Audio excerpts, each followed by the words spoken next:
Okay, let's move forward. So this was the exercise G if G is false, and now we introduce another very important logical connection that we use a lot, which is the simple implication,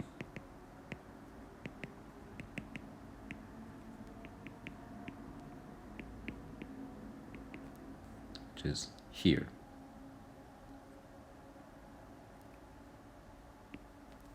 Okay, this is very famous. It is a sort of causal relationship. Sometimes it is interpreted like that. So for us, it is just a matter of definition, and the definition is the following. So I write it here, definition,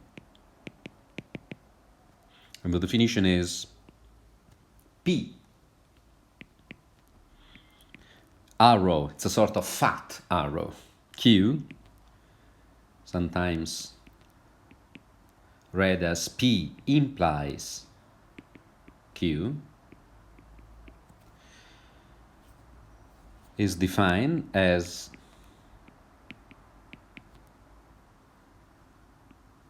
not P or Q. Okay? And this is the table of truth.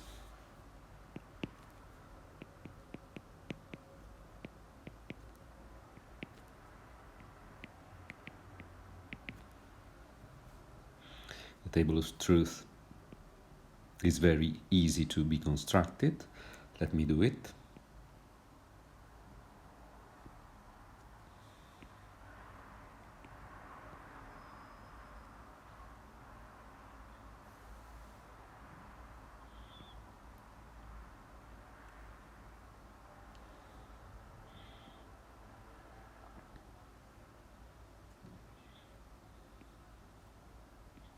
So let me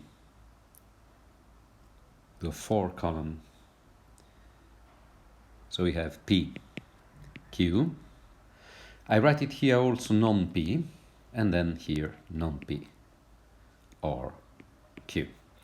So if P is true, Q is true, non-P is false. But since Q is true, non-P or Q is true.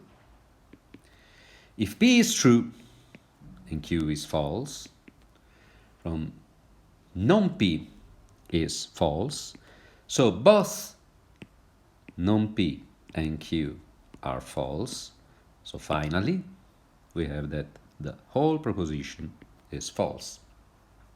Third, if P is false and Q is true, not P is true, and since not P is true, not P or Q is true.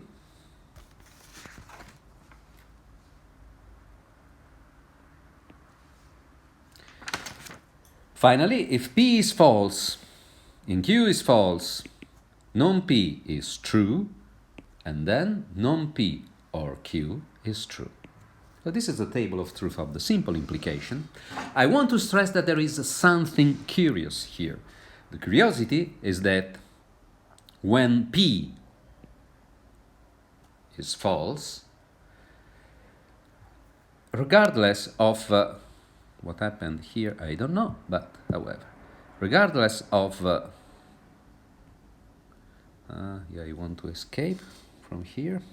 I don't know what to do, like that. Good. Regardless of the value of truth of Q, we have that non-P or Q is always true. So if the premise is false, then every consequence is true. This is very strange, but it is well known since Aristotle, so in the ancient classical Greece, and it has a Latin name, this property, ex falso quod libet.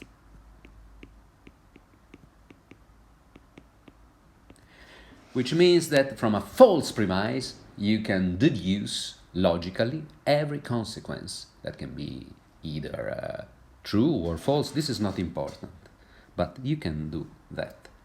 And it is very important, we will see it. And it is not so easy to catch it from an intuitive point of view.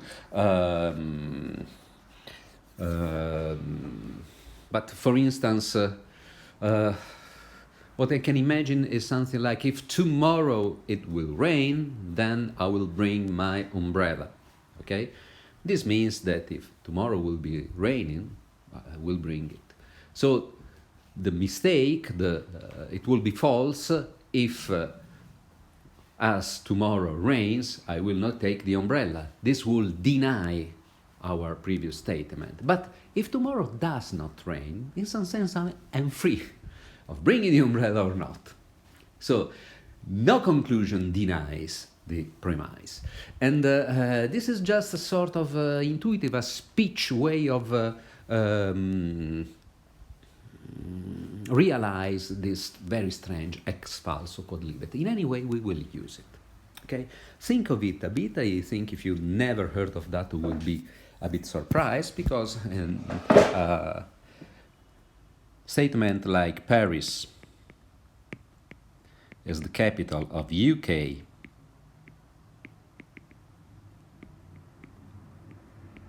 implies that Rome is the capital of Italy.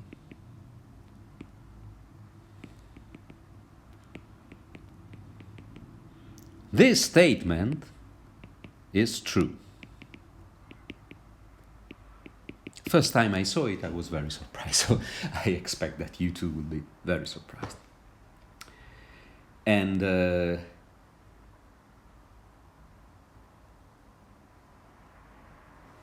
it is very important to understand a simple proposition. Sorry, in this case, let me call it not theorem, but let me call it just remark.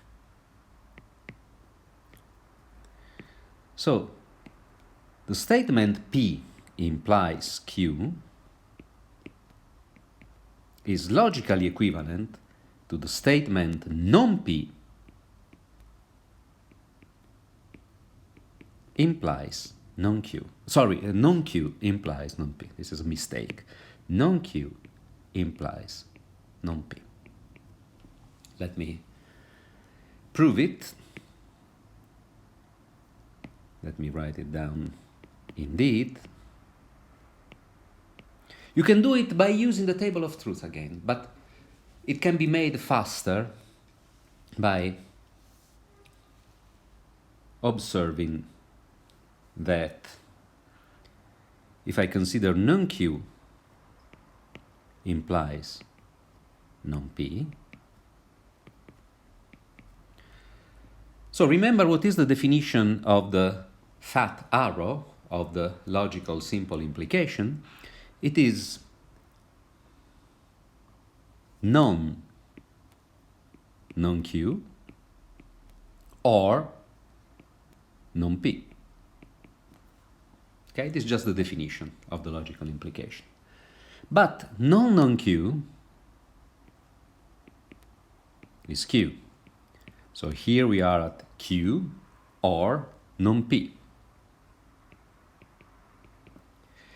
But or, which is also called the simple disjunction, is commutative. So I can write it like non-P or Q.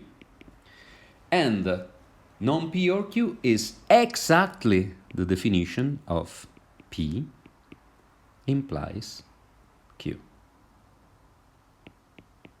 And this is the end. This is the end of the whole work. So it is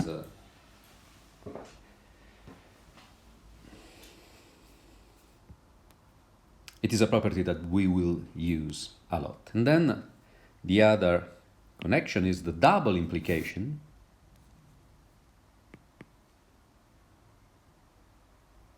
Oh, before doing the double implication, let me just stress a fact. This is the schema of the proofs by contradiction,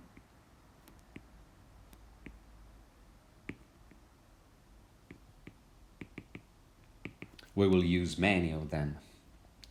We will use many of them because it is very useful. If I want to prove Q starting from P, sometimes it turns out to be more comfortable to prove non-P starting by non-Q. Okay, so the idea is that if tomorrow it will be raining, then I will take my umbrella and I will prove that if tomorrow I will not take my umbrella, then it will not be raining. This is the schema. And let us go to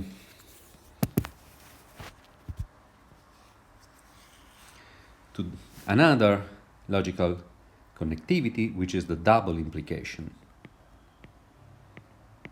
not the simple implication.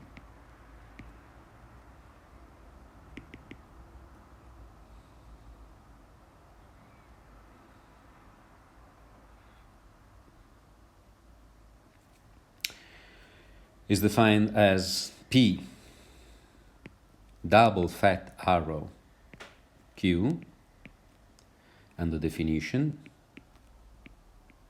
F is P implies Q and Q implies P. Okay, so to say it is non-Q or P and non-P or Q. Then you can try to move it and use the properties to write it in a more elegant way. However, this is the table of truth. And again, let me construct the table.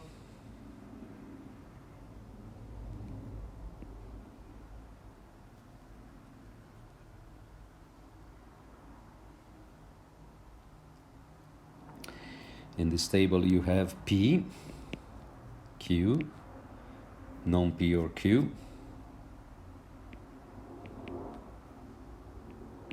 non-Q or P, and then P double arrow Q, and let us see what happens.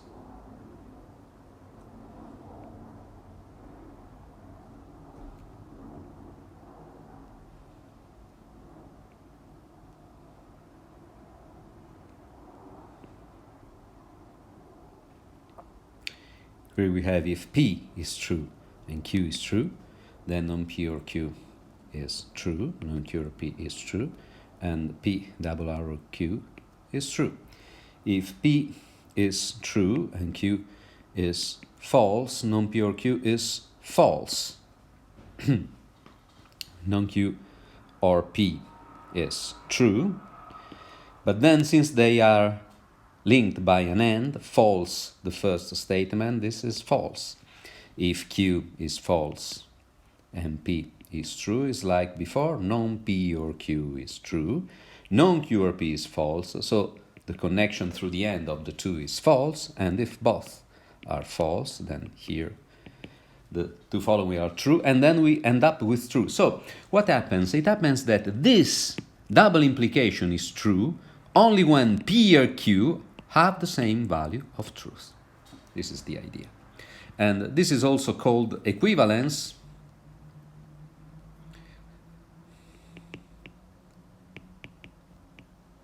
This is another name for this double implication, the equivalence, because it means that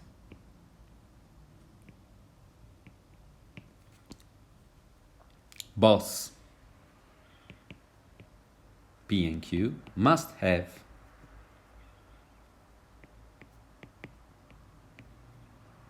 the same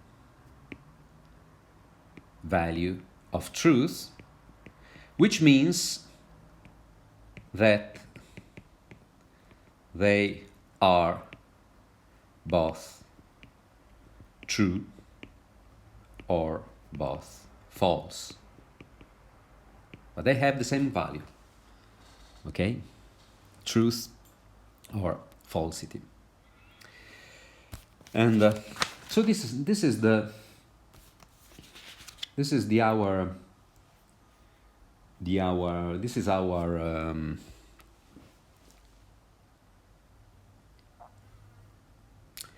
our last logical connection, and the last thing I want to tell you about this elementary logic, and then we end up, are the statements with variable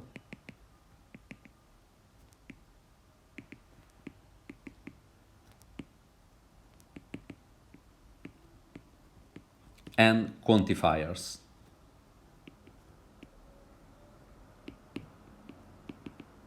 In particular, quantifiers will enter into our language in a quite heavy way.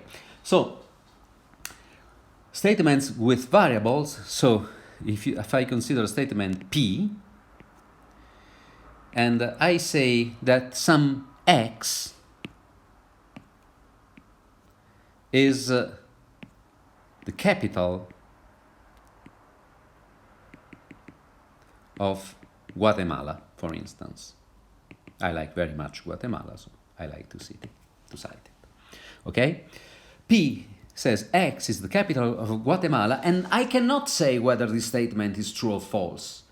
It depends on X. Who is X? If X is Rome or Paris, this will be false. But if X is Guatemala City, then it will be true. So, P of X depends on a variable. Okay? And so, to this sort of statements where there is a variable that has to be specified in order to obtain the value of truth, we can apply two symbols that are called quantifiers. So, quantifiers are these two symbols.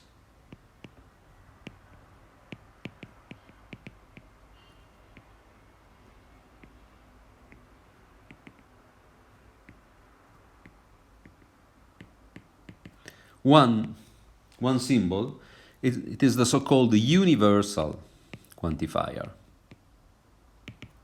And it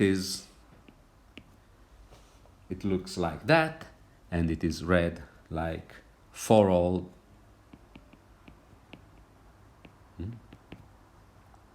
And the second is the existential quantifier that, notwithstanding its name, it has nothing of philosophical or I don't know, French, nothing to do with Jean-Paul Sartre and so on. The existential is E reversed, mirrored, and it is read like there exists at least one. Okay, very important that it is at least. Okay, for all and there exists. These are the two quantifiers. And so,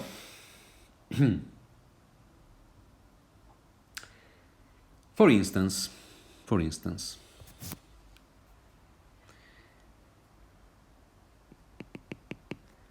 for every man or woman X is mortal. So you see that this is a proposition that depends on a variable. And I say for every man X. And on the other hand, one can say there exists a man X that is mortal. I'm not talking about the truth of these two statements. And another very important statement that we will study and we will prove, this is the Archimedes Properties, Archimedes property.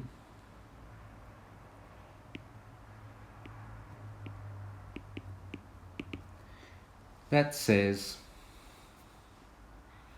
for every couple of real numbers x and y such that x and y are positive and x less than y, real numbers. I don't want to define them. I know everybody has an intuitive definition of real numbers. There exists a natural number k such that kx is larger than y.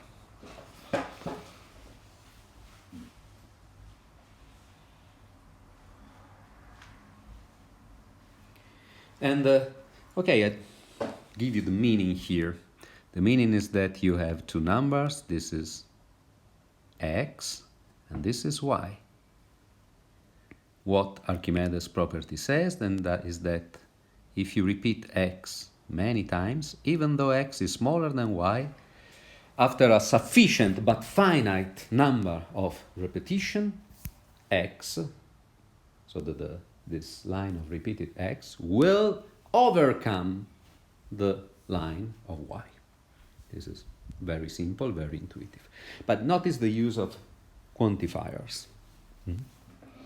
And so what is important here to understand is the relationship between quantifiers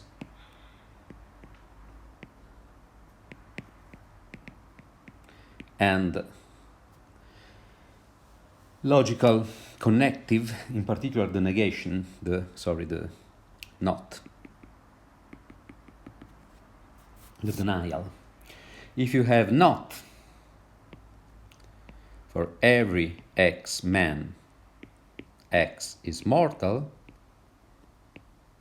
if you want to deny this, unfortunately, truth, you have to say that there exists an x man that x is not mortal.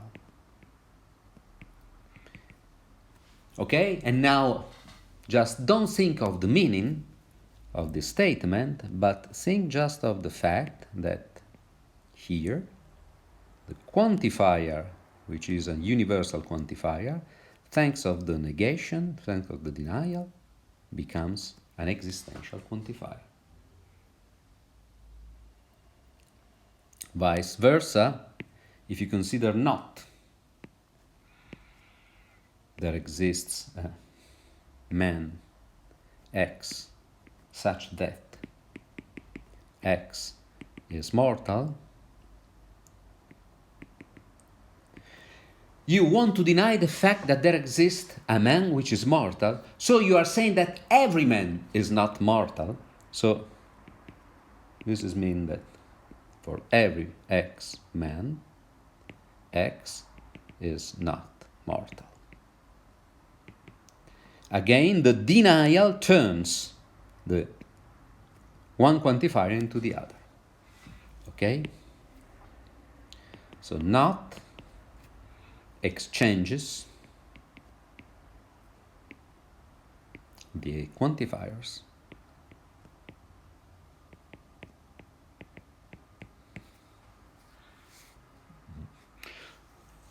And what can we learn? What can we learn from this? Here, what can be learned is very simply that since denying a universal quantifier translates into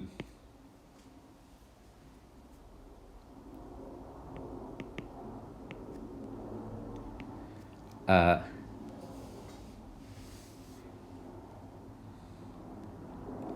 existential quantifier,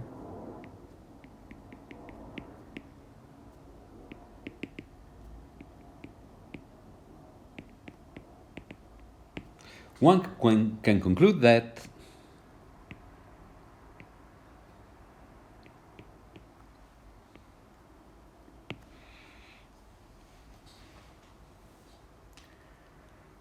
in order to deny a general statement, what we will call a theorem,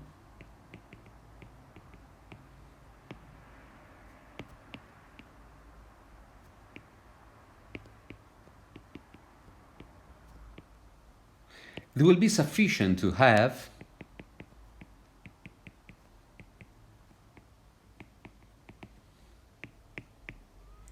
to exhibit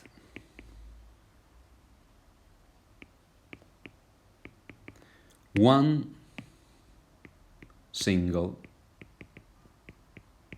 counterexample.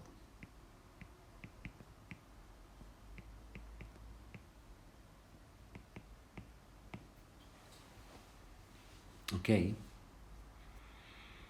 this is the rule, and we will use it many times.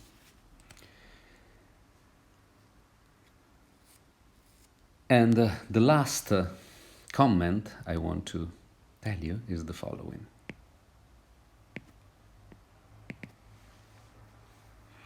The last comment is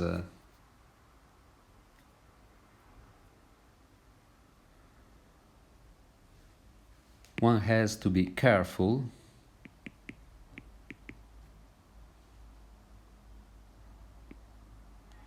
take care when exchanging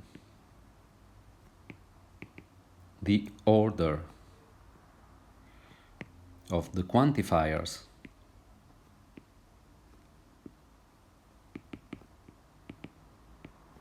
in a statement.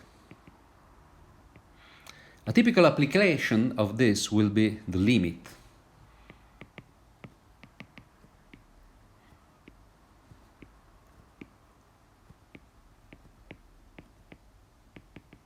For instance, in the theory of limits. And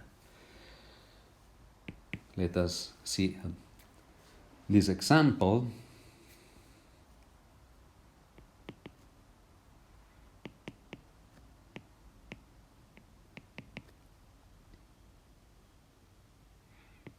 It is very simple for any natural number. Remember that natural numbers are the numbers in which you count 1, 2, 3, and so on, with the 0 too, for my favorite convention. So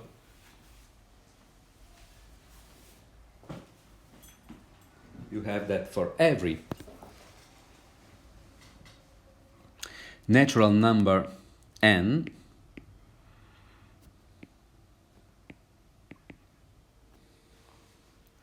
there exists another natural number, m,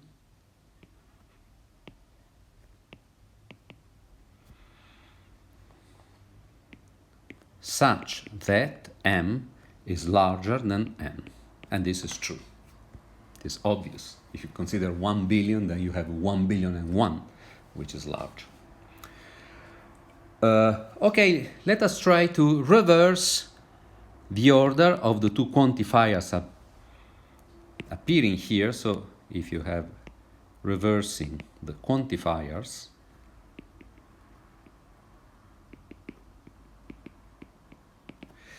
you get the following. There exists a natural number n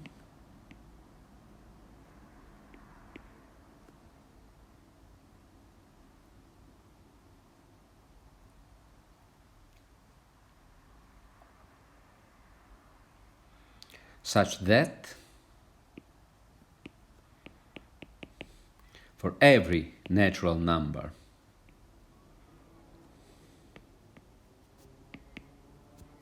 m, we have m larger than n. Such that is not a logical symbol, so I use it for the purpose of giving you the correct statement in the ordinary language. So notice that the second statement seems to be true. First of all, it's different from the previous one. The previous one, you take a natural number n and you discover that there is another natural number that will be larger. Here, you say that there exists a natural number n, which is the smallest between the natural number, but this is false because here there is m larger than n, but if you take m equal to n, this is false. So the meaning has changed. So